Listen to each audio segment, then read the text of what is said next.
మా ప్రభుత్వానికి ఈ గడ్డ నా తెలంగాణ కోటి రతనాల వీణ అన్న దాశరథి గడ్డ ఈ నిజామాబాద్ గడ్డ ఇక్కడనే జైల్లో తెలంగాణ ఉద్యమానికి ఊపిరి ఊదింది దాశరథి గారు నా తెలంగాణ కోటి రతనాల వీణ అని నిజామాబాద్ గడ్డ మీద నుంచి చెప్పారు ఈ గడ్డ ఆనాడు ఎం నారాయణ రెడ్డి గారు మొట్టమొదటి తెలంగాణ ఉద్యమంలో క్రియాశీలక పాత్ర పోషించిన గడ్డ ఈ గడ్డ సదాలక్ష్మి తన సొంత బంగారాన్ని అమ్మి తెలంగాణ ఉద్యమానికి అండగా నిలబడ్డ గడ్డ ఈ గడ్డ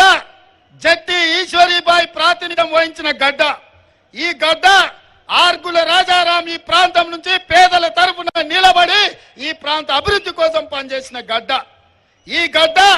పెద్దలు మండవ వెంకటేశ్వరరావు తెలంగాణ రాష్ట్రంలోనే నిజాయితీ గల నాయకుని చూపించండి అంటే నిటారుగా నిలబడి చూపించే మండవ వెంకటేశ్వరరావు గారు ఈ ప్రాంతం నుంచి ప్రాతినిధ్యం వహించిన గడ్డ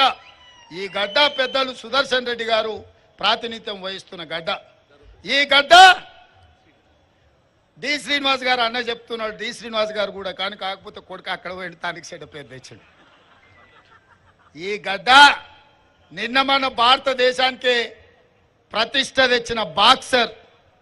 నిఖత్ జరీన్ మీ గడ్డ మీద పుట్టిన బిడ్డ ఎన్నో కట్టుబాట్లను తెంచుకొని భారతదేశ ప్రతిష్ట పెంచి మనకు మెడల్స్ తీసుకొచ్చిన ఆడబిడ్డ నిఖత్ జరీన్ మీ నిజామాబాద్ గడ్డ ఎవరెస్ట్ శిఖరం ఎక్కిన మాలవత్ పూర్ణ మీ బిడ్డ మీ నిజామాబాద్ గడ్డ అని చెప్పి నేను ఈ సందర్భంగా తెలియజెప్పదలుచుకున్నాను మరి ఇంతమంది గొప్ప గొప్ప వాళ్ళు ఉన్న ఈ గడ్డ మీద ఈ బిడ్డల్ని నేను ఒకటే మాట్లాడుతున్నా ఒక మాట ఏమని మిమ్మల్ని అడుగుతున్నా జీవనాన్ని మీరు పార్లమెంటుకు పంపించుర్రి మీకెవ్వరు మీ రైతులు 10 మందికి బుక్కెడు పువ్వ పెట్టేటోళ్ళు ఎవడొచ్చినా ఇంత సాయం చేసేటోళ్ళు దానికో దీనికో వంగేటోళ్ళు లొంగేటోళ్ళు కాదు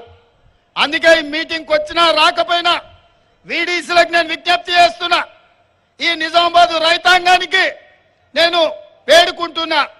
పెద్దలు జీవన్ రెడ్డి గారిని గెలిపించి నిజామాబాద్ గౌరవాన్ని నిలబెట్టండి